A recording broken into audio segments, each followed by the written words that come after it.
Hey, all you change checking nerds. The CFA's had a very cool find in our change, a counterfeit $5 bill. I'm going to tell you the story behind how we came about it. I'm going to tell you what to look for so you can tell if you have a counterfeit. And I'm going to tell you what to do if you find one. So stay tuned.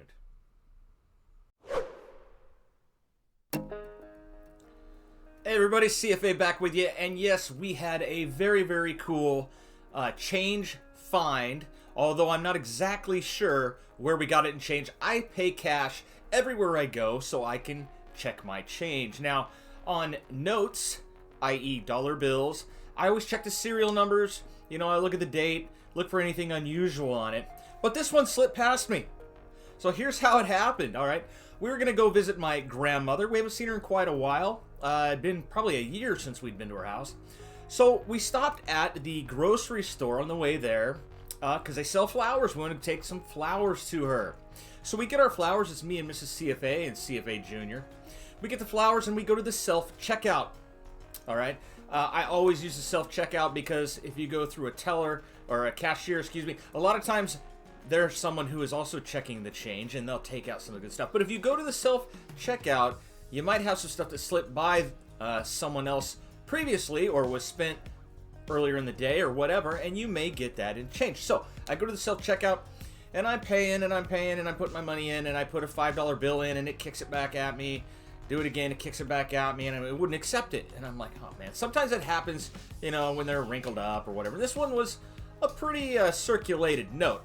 And Mrs. CFA, this is kind of funny. Now, I didn't think about it at the time. She goes, you know, maybe you should use your real money, you know, just joking, right? She's having a laugh, and I'm like, oh yeah, whatever, you know. I put it in my wallet, pay with another one, and we go on our way. So we go and we visit my grandmother. We had a great time. She's a fantastic lady. We had a great time visiting with her. And then on the way back, we decided to take a different route back home. Now, to go to her house, we cross a bridge. We've got to cross the Columbia River. We're here in the Pacific Northwest. But going back home, we decided to take a ferry. All right, now the ferry costs $6. All right, so we wait in line. Okay, we get on the ferry. The deckhand comes by and takes money. I give him a 5 and a 1. All right, we're on our trip. We're halfway across the river, and he comes back to the car. You know, we were actually standing outside the car. We get out, we watch, look for seals or whatever. It's kind of a fun little trip. But he says, "Sir, do you have another 5?" And I'm like, "What?" And he goes, "Well," and he marked it, and it didn't have the right color, right? When he used a little marker, which is odd to me that he actually even checked a 5. You know, people check hundreds and 20s, 50s, whatever, but he checked a 5. And I'm like, well, yeah, I have another one. And he says, you know, it might be real, I don't know, but it's not passing my little tester. And I'm like, okay. So I took it, I gave him another 5. We went on our way, and I handed Mrs. CFA as we're driving, and she's looking at him, she's like, yeah, they do feel a little different. You know, and I'm like, okay. So we get home, and we take a closer look. All right, so here's the fake, along with a real $5 bill.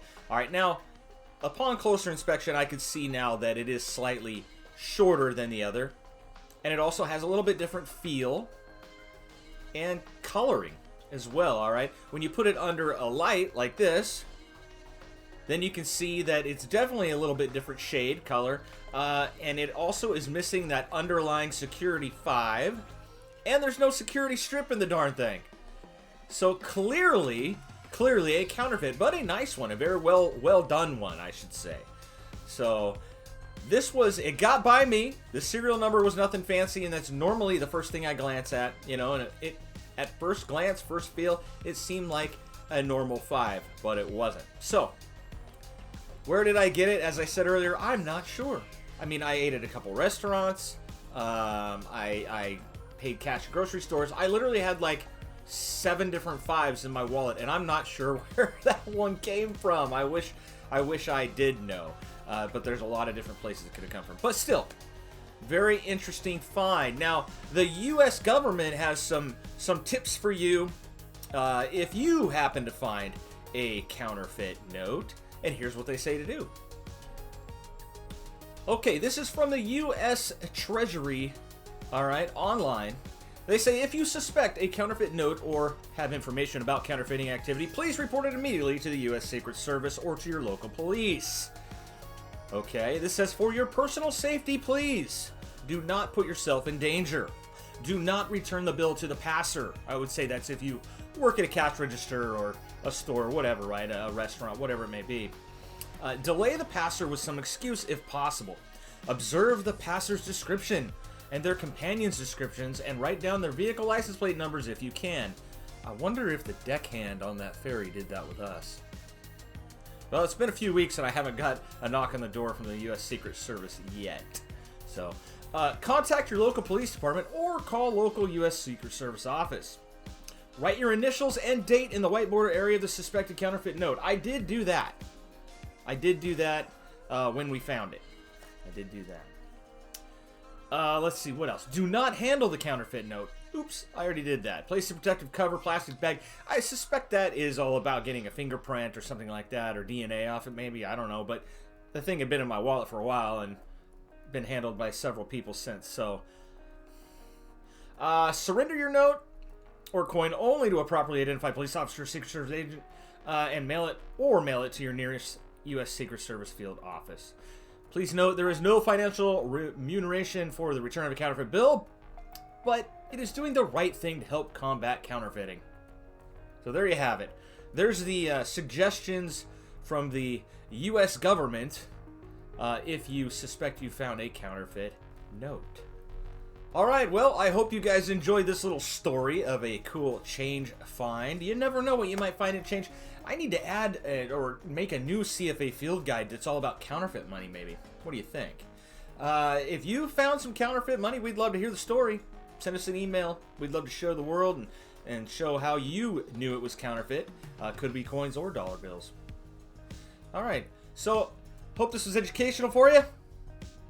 If you have questions, please write it down in the comments below. Thanks for watching, and until the next one, remember to keep checking that change.